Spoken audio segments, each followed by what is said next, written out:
देश की सरकार ये चाहती है कि वो जो बोले वो हो। इस देश की सरकार ये चाहती है कि कोई उससे प्रश्न ना पूछे। इस देश की सरकार ये चाहती है कि इस देश का युवा सिर्फ जय जयकार करे। 12 करोड़ से ज्यादा युवा आज भी बेरोजगार है।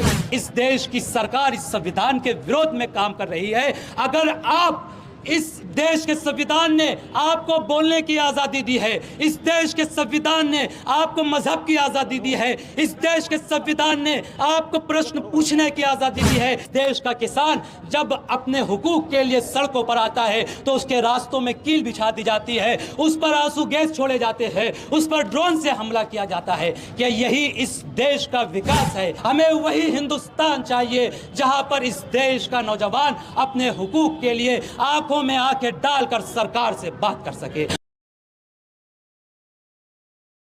कुछ ना कुछ तो बोलना होगा मुझे उसके खिलाफ। अब मेरा खामोश रहना बुज़दिली कहलाएगा। इस यात्रा का सबसे बड़ा मकसद रोजगार दो और न्याय दो। ये दो टॉपिक को लेकर राहुल जी गांधी मणिपुर से निकले हैं और मुंबई में इस यात्रा को जो है खत्म करेंगे। इस देश के सबसे बड़े मुद्दे हैं रोजगार और न्याय। रोजगार की बात तो मोदी जी भी करते हैं, लेकिन मोदी जी ये नहीं बताते कि 12 करोड़ से ज़्यादा युवा आज भी बेरोजगार है। कांग्रेस पार्टी से जुड़े, इस यात्रा से जुड़े और इस देश के जनता की आवाज़ को बुलंद करें और बताएं कि हम जुल्म के खिलाफ खड़े हैं, हम इस देश का विकास चाहते हैं, हम राहुल गांधी के साथ खड़े हैं, हम कांग्रेस के साथ खड़े हैं। गठबंधन से हटकर एनडीए गठबंधन में जा रहे हैं तो इसका साफ मकसद ये है कि उन्हें जो है ईडी द्वारा धमकाया गया है, डराया गया है। इस देश की सरकार ये चाहती है कि वो जो बोले वो हो। इस देश की सरकार ये चाहती है कि कोई उससे प्रश्न ना पूछे। इस देश की सरकार ये चाहती है कि इस देश का युवा सिर्फ जय जयकार करे। लेकिन राहुल जी गांधी ये चाहते हैं कि इस देश की डेमोक्रेसी बाकी रहे। डॉक्टर बाबा साहब अम्बेडकर ने जो संविधान लाया है उस संविधान पर अमल हो। लेकिन इस देश की सरकार इस संविधान के विरोध में काम कर रही है। अगर आप इस देश के संविधान ने आपको बोलने की आज़ादी दी है, इस देश के संविधान ने आपको मजहब की आज़ादी दी है, इस देश के संविधान ने आपको प्रश्न पूछने की आज़ादी दी है, इस देश के संविधान ने आपको अपने धर्म और अपने मजहब पर अमल करने की आज़ादी दी है। लेकिन जब आप इन बातों पर अमल करते हैं तो आपको किसी न किसी तरह धमकाया जाता है, डराया जाता है। आप मोदी जी नारा देते हैं कि इस देश की नारियों को, इस देश की महिलाओं को इंसाफ मिलेगा।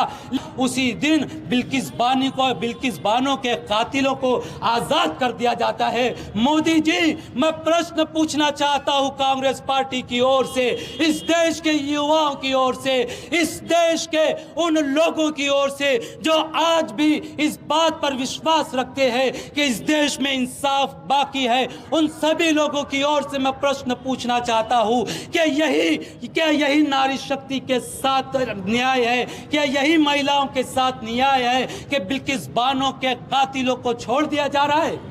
क्या यही इस देश के साथ न्याय है कि जब उमर खालिद जैसे लोगों को छोटी छोटी बातों पर जेलों में भेज दिया जाता है, वही इस देश का महिला पहलवानों के साथ जब अन्याय होता है तो वो अपना विरोध जताते हैं, फिर भी जो है उसके जो महिलाओं के साथ जो अन्याय कर रहे हैं उनको इंसाफ नहीं मिलता है।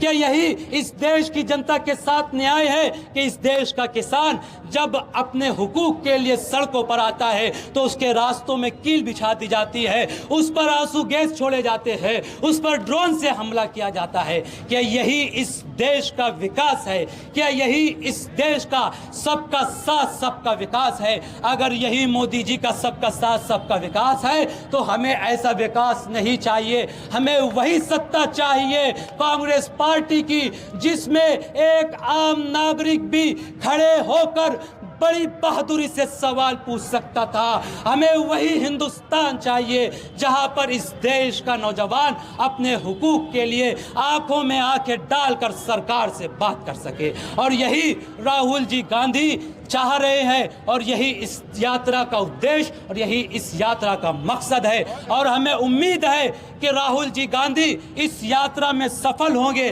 उन्हें कामयाबी मिलेगी, क्योंकि इस देश की जनता ने भारत जोड़ो यात्रा को जिस तरह कामयाबी दी, अन्य 5 राज्यों में कांग्रेस की सरकार नहीं आई, लेकिन कांग्रेस के वोट बैंक में इजाफा हुआ है और कांग्रेस पार्टी को पॉजिटिव रिजल्ट मिल रहा है। हमें उम्मीद है कि अब की बार कांग्रेस पार्टी की सरकार आएगी और हम फिर से एक बार ये कह सकेंगे कि सारे जहां से अच्छा हिंदुस्तान हमारा, हम बुलबुलें हैं इसकी, ये गुलसिता हमारा, मजहब नहीं सिखाता आपस में बैर रखना, हिंदी है हम, वतन है हिंदुस्तान हमारा। जय हिंद।